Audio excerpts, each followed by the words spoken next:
ನಮಸ್ಕಾರ. ಉತ್ತರ ಕರ್ನಾಟಕ ಮುಂಜಾನೆ ನ್ಯೂಸ್ ನೋಡಬ್ಗೆ ಸ್ವಾಗತ. ನಾನು ಪ್ರಿಯಾಂಕಾ ಶ್ರೀಗುರು. ಬನ್ನಿ ಕ್ವಿಕ್ ಆಗಿ ನೋಡೋಣ ಇಂದಿನ ಪ್ರಮುಖ ಸುದ್ದಿಗಳನ್ನ. ಮೇ 8ನೇ ತಾರೀಕಿನಂದು ಅನುಮಾನಾಸ್ಪದವಾಗಿ ಸಾವನ್ನಪ್ಪಿದ ಔರಾ ತಾಲೂಕಿನ 16 ವರ್ಷದ ಶೋಭಾ ಎಂಬ ಯುವತಿಯ ಸಾವಿನ ಪ್ರಕರಣವನ್ನು ಪಾರದರ್ಶಕವಾಗಿ ನಡೆಸಿ ತಪ್ಪಿತಸ್ಥ ವಿರುದ್ಧ ಕಠಿಣ ಕಾನೂನು ಕ್ರಮ ಕೈಗೊಳ್ಳಲು ಒತ್ತಾಯಿಸಿ ಬೀದರ್ನ ಚಿದ್ರಿ ನಿವಾಸಿಗಳು ಸುಮಾರು 3 ಕಿಲೋಮೀಟರ್ ದೂರ ಕ್ಯಾಂಡಲ್ ಮಾರ್ಚ್ ನಡೆಸಿದ್ದಾರೆ.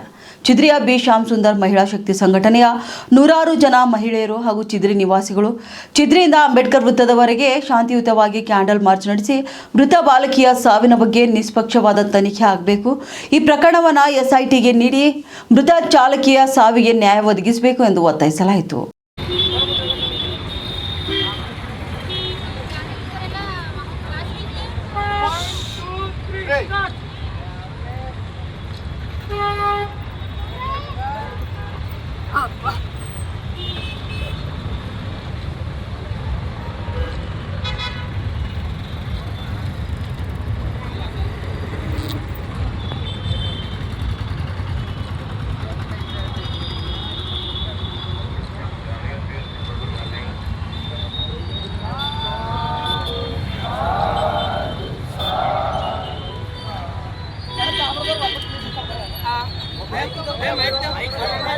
भाई अब दीजिए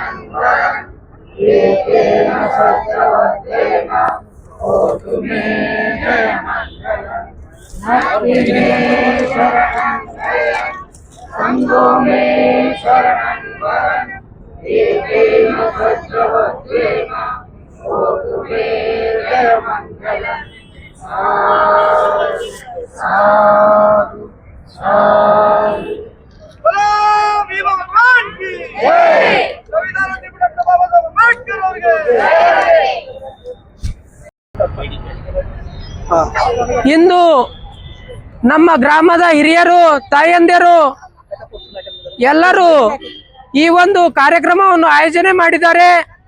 ಅವರಿಗೆ ನಾನು ಹೃದಯಪೂರ್ವಕ ಧನ್ಯವಾದ ಹೇಳುತ್ತೇನೆ. ಯಾಕಂದ್ರೆ ಈ ಸಮಾಜ ಹೇಗಾಗಿದೆ ಅಂದ್ರೆ ಬಡವರ ಮೇಲೆ ಅನ್ಯಾಯ ಅತ್ಯಾಚಾರ ಆದ್ರೆ ಯಾರು ಕೂಡ ಅದಕ್ಕೆ ಬೆಲೆ ಕೊಡ್ತಾ ಇಲ್ಲ, ಯಾರು ಕೂಡ ಅದನ್ನು ಕೇಳ್ತಾ ಇಲ್ಲ. ಹಾಗಾಗಿ ನಮ್ಮ ಗ್ರಾಮದ ತಾಯಂದಿರು ಎಲ್ಲ ಸೇರಿಕೊಂಡು ಈ ಒಂದು ಕ್ಯಾಂಡಲ್ ಮಾರ್ಚ್ ಅನ್ನ ಹಮ್ಮಿಕೊಂಡಿದ್ದಾರೆ. ಅವರಿಗೆ ಎಲ್ಲರಿಗೂ ಧನ್ಯವಾದ ಹೇಳುತ್ತೇನೆ. ಇದು ಒಂದು ಬಡವರ ಹತ್ಯೆ ಅಲ್ಲ, ನಮ್ಮ ತಂಗಿಯ ಹತ್ಯೆ. ಅವರ ಮೇಲೆ ಲೈಂಗಿಕ ದೌರ್ಜನ್ಯ ಮಾಡಿ ಹತ್ಯೆ ಮಾಡಲಾಗಿದೆ. ಇದನ್ನು ಪೊಲೀಸ್ ಇಲಾಖೆ ಸೂಕ್ಷ್ಮವಾಗಿ ಪರಿಗಣಿಸಿ ನಮ್ಮ ತಾಯಿಯೊಂದೇರು ಇವಾಗ ಹೇಳಿದ ಹಾಗೆ ಅವ್ರ ಬೇಡಿಕೆ ಏನಿದೆ ಅದನ್ನು ತಾವು ಪೂರೈಸಬೇಕು.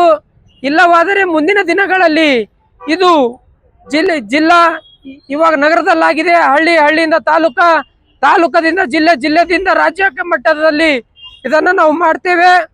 ತಾವು ಇದಕ್ಕೆ ಸರಿಯಾಗಿ ಮಾರ್ಗದಲ್ಲಿ ದಿಕ್ಸೂಚಿ ಬದಲಾಯಿಸ್ತೇನೆ. ಸರಿಯಾಗಿ ಮಾರ್ಗದಲ್ಲಿ ಆ ಒಂದು ನನ್ನ ಸೋದರಿಗೆ ನ್ಯಾಯ ಕೊಡಿಸಬೇಕು, ಅವರ ಕುಟುಂಬಕ್ಕೆ ನ್ಯಾಯ ಕೊಡಿಸ್ಬೇಕೆಂದು ಈ ಒಂದು ವೇದಿಕೆ ಮುಖಾಂತರ ನಾನು ಹೇಳ್ತೇನೆ. ಎಲ್ಲರಿಗೂ ಜೈ ಭೀಮ್.